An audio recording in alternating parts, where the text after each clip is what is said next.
नमस्कार। आज हम ना एक ऐसे कमाल के संत और कवि के ज्ञान के समंदर में गोता लगाने वाले हैं जिनकी बातें सदियों बाद भी आज भी हमें रास्ता दिखाती हैं। जी हाँ, हम बात कर रहे हैं कबीर की। जरा सोचिए, 15वीं सदी में एक जुलाहे थे जो कविता करते थे। उनकी बातें आज भी हमारे लिए इतनी जरूरी, इतनी रेलेवेंट क्यों हैं? आखिर ऐसा क्या जादू है उनके शब्दों में जो आज भी सीधा हमारे दिल को छू जाता है? तो आज हम कबीर को थोड़ा और करीब से जानेंगे, समझेंगे कि उनकी साखियां असल में हैं क्या, और फिर उनकी मदद से वाणी, अहंकार और प्रेम जैसे गहरे मुद्दों को समझने की कोशिश करेंगे। तो चलिए इस सफर की शुरुआत करते हैं। तो सबसे पहले आइए मिलते हैं उस शख्सियत से जिनकी सोच ने समाज को एक बिल्कुल नई दिशा दी थी। कबीर करीब 1398 में काशी में पैदा हुए, और वो भी एक ऐसे समय में जब समाज और धर्म दोनों में ही बड़ी उथल-पुथल मची हुई थी। लेकिन कबीर की सबसे बड़ी, सबसे अलग बात क्या थी पता है?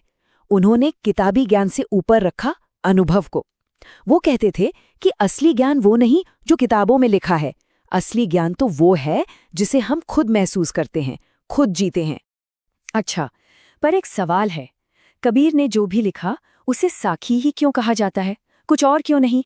देखिए, ये जो शब्द है ना साखी, ये असल में साक्षी से आया है, और साक्षी का मतलब होता है गवाह, अ विटनेस। इसका मतलब ये हुआ कि कबीर की साखियां सिर्फ कविताएं नहीं हैं, नहीं, वो तो उस सच की गवाही हैं जिसे उन्होंने खुद अपनी आंखों से देखा, खुद महसूस किया। ये पढ़ा हुआ नहीं बल्कि जिया हुआ ज्ञान है। तो चलिए अब सीधे कबीर की साखियों में उतरते हैं और शुरुआत करते हैं पहली साखी से, जो हमें वाणी और अहंकार के बीच का रिश्ता समझाती है। ऐसी बाणी बोलिए, मन का आपा खोए, अपना तन शीतल करे औरन को सुख होए। इस दोहे में एक शब्द है आपा। आपा का मतलब है अहंकार, हमारा ईगो। तो कबीरदास जी कह रहे हैं कि हमें ऐसी भाषा बोलनी चाहिए जिसमें से अहंकार बिल्कुल निकल जाए। और जब हम ऐसा करते हैं तो जानते क्या होता है? इससे हमारा अपना मन तो शांत होता ही है, हमें तो ठंडक मिलती है, साथ ही सुनने वाले को भी सुख और शांति महसूस होती है। कस्तूरी कुंडली बसे, मृग ढूंढ है बन माहे, ऐसे ही घट घट राम है, दुनिया देखे नाहे। क्या कमाल का उदाहरण दिया है! सोचिए, हिरण की नाभि में ही कीमती कस्तूरी होती है जिसकी खुशबू से वो मदहोश रहता है, पर उसे ये पता ही नहीं होता, और वो उस खुशबू को पूरे जंगल में यहाँ वहाँ ढूंढता फिरता है। कबीर कहते हैं बिल्कुल यही हाल हमारा है। ईश्वर हमारे अंदर ही है, हर कण में बसे हैं, और हम हैं कि उन्हें मंदिरों, मस्जिदों और तीर्थों में बाहर खोज रहे हैं। जब मैं था तब हरि नहीं, अब हरि है मैं नाही, सब अंधियारा मिटी गया, जब दीपक देखा माही। ये कबीर के सबसे गहरे विचारों में से एक है। वो कह रहे हैं कि मैं और हरि, मतलब अहंकार और ईश्वर, ये दोनों एक साथ कभी नहीं रह सकते। जब तक मेरे अंदर मैं था, मेरा अहंकार था, तब तक मुझे ईश्वर नहीं मिले, और जैसे ही मुझे हरि का, ईश्वर का एहसास हुआ, मेरा वो मैं अपने आप ही मिट गया। बिल्कुल वैसे ही जैसे ही अंदर ज्ञान का एक दीपक जलता है ना, अज्ञान का सारा अंधेरा एक झटके में गायब हो जाता है। चलिए अब आगे बढ़ते हैं। कबीर अब हमें दुनिया की एक ऐसी तस्वीर दिखाते हैं जिसे देखकर हैरानी होती है। वो बताते हैं कि कैसे सच्चा ज्ञान कभी-कभी दुख की वजह भी बन जाता है। सुखिया सब संसार है, खाइए अरु सोवे, दुखिया दास कबीर है, जागे अरु रोवे। कबीर कहते हैं कि सारी दुनिया सुखी है। क्यों? क्योंकि वो बस खा रही है और सो रही है। मतलब दुनिया अपनी ही मोह माया में डूबी हुई है, अज्ञान की नींद में सो रही है। और दुखी कौन है? दुखी है दास कबीर, क्योंकि वो जाग गए हैं, उन्हें सच का ज्ञान हो गया है, और अब वो दुनिया की इस हालत को देखकर रो रहे हैं। तो यहाँ सोना मतलब अज्ञान और जागना मतलब ज्ञान का प्रतीक है।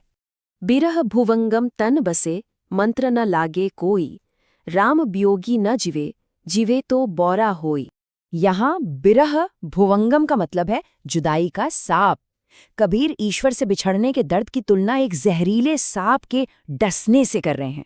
वो कहते हैं कि जब ये जुदाई का सांप किसी के तन में बस जाता है ना, तो उस पे दुनिया का कोई मंत्र, कोई उपाय काम नहीं करता।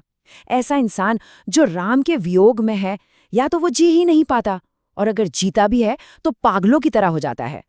अब देखिए, कबीर के हिसाब से ज्ञान पाने के रास्ते भी कितने अलग हैं। चलिए अब ये समझते हैं कि कैसे हमारी बुराई करने वाले और प्रेम दोनों ही हमें सच तक ले जा सकते हैं।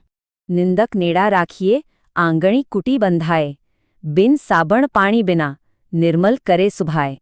ये तो बहुत ही दिलचस्प बात है।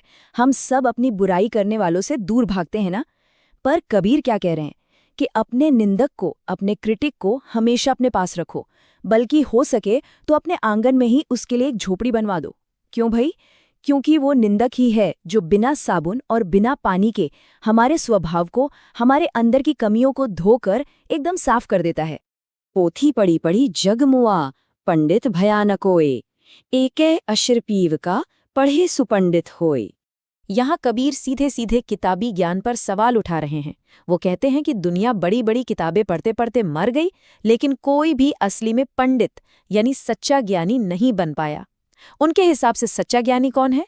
सच्चा ज्ञानी तो वो है जिसने पीव का यानी प्रियतम का, ईश्वर का, प्रेम का सिर्फ एक अक्षर भी अगर ठीक से पढ़ लिया, समझ लिया, तो बस वही असली पंडित है। और अब हम आ पहुंचे हैं कबीर की शिक्षा के चरम पर, उनकी सबसे शक्तिशाली साखियों में से एक, जो हमें आत्मज्ञान का एक बहुत बड़ा सबक सिखाती है। हम घर जाल्या आपड़ा लिया मुराड़ा हाथी, अब घर जालों तास का जे चले हमारे साथी। अपना घर जलाना, भला इसका क्या मतलब हुआ? देखिए, यहाँ घर का मतलब ईंट पत्थर का घर नहीं है। ये घर है हमारा अहंकार, हमारी मोह माया, दुनिया से हमारे झूठे रिश्ते नाते। तो कबीर कह रहे हैं कि मैंने तो ज्ञान की मशाल, मुराड़ा, हाथ में लेकर अपने इस मोह माया के घर को जला दिया है, और अब मैं उसका भी घर जलाने को तैयार हूं जो मेरे साथ इस रास्ते पर चलने की हिम्मत रखता है। ये एक क्रांतिकारी बुलावा है ज्ञान के रास्ते पर चलने का। तो आखिर में एक सवाल हम सबके लिए है। अगर कबीर की वो ज्ञान की मशाल अहंकार का घर जलाती है, तो आज की इस मॉडर्न दुनिया में वो हमसे कौन से लगाव, कौन सी आदतें, कौन सी चीजें जलाने के लिए कहेगी? इस पर